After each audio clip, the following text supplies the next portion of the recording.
Dengan menggunakan pisau, pria ini menyayat karung beras dan temannya sudah bersiap menada beras yang berjatuhan. Sedangkan dirinya berpura-pura menanyakan harga kurma yang dijual di warung Pak Tua ini. Lalu dengan pelayanan prima yang ia terapkan selama ini, ia pun memberikan harga yang lumayan murah kepada si pria dan terjadilah tawar-menawar di antara mereka berdua. Pemilik toko ini memberikan dua produk sama tapi beda merek dan tentunya harganya pun berbeda. Lalu si pria memilih produk yang paling murah dan jual beli pun disepakati.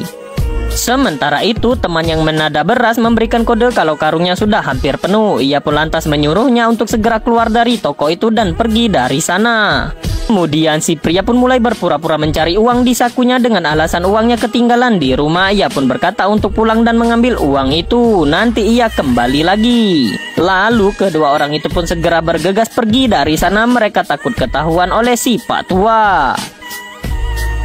Lama karung yang sudah kosong pun terjatuh dari meja ini mengejutkan si pemilik toko. Lalu ia melihat karung itu sudah tak ada lagi berasnya dengan sobekan yang terdapat di bawahnya.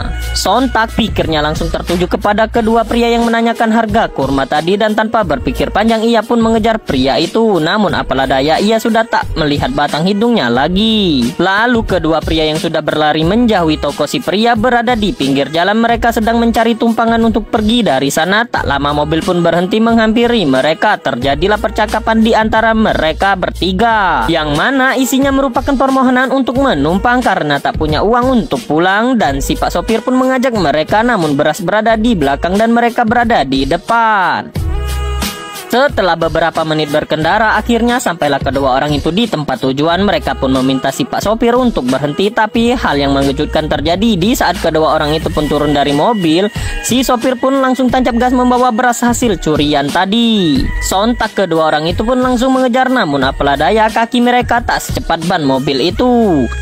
Tak lama berkendara, mobil si pria ini pun berhenti secara tiba-tiba. Ia pun tahu pasti mobilnya ini mogok. Jadi dengan tenang ia meninggalkan mobilnya itu dan menemui montir yang ada di dekatnya. Namun terdapat orang yang melintas di dekat mobil itu. Ia melihat beras satu karung tapi pemiliknya tak ada di sana. Langsung mempunyai niat buruk. Ia langsung membereskan beras itu dari atas mobil serta berlarian menuju rumahnya.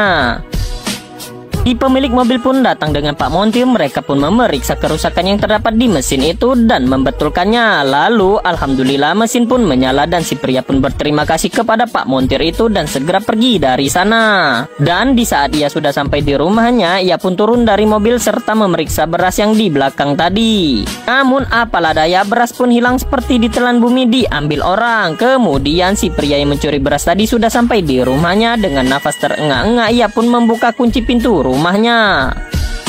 Namun ada orang lewat dan melihat beras terletak di atas tangga. Melihat kanan dan kiri, langsung saja pria itu memikul beras puluhan kilo dengan sangat mudah serta pergi dari sana.